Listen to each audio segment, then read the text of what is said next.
Gel. Gel bebeğim gel. Gel.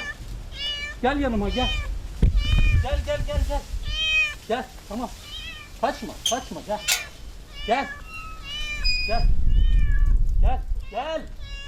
Gel buraya. Çık. Ali. Gel. Gel buraya.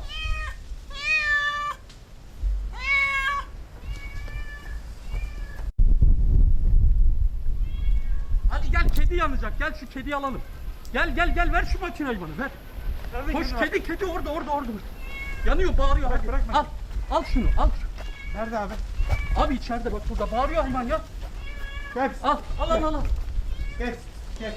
Al çabuk. Gel. Al uzaklaş, Tamam, çabuk gel. çık.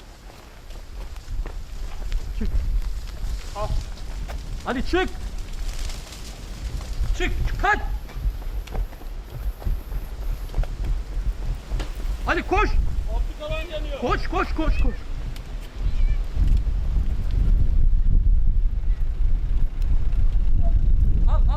Al gitmesin. Ali yakala. Gel.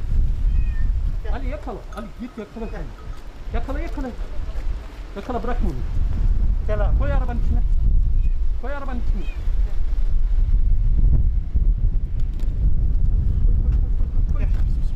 bizim arabaya. Tamam. Kalsın. Hadi abi. Kalsın tamam. Hayır. Gel. Hayır. Gel. Gel tamam gidiyoruz. Tamam kurtulduk tamam. Geçti. Aferin sana tamam. Çok korkmuş abi. Evet, aynen. Korkmuş.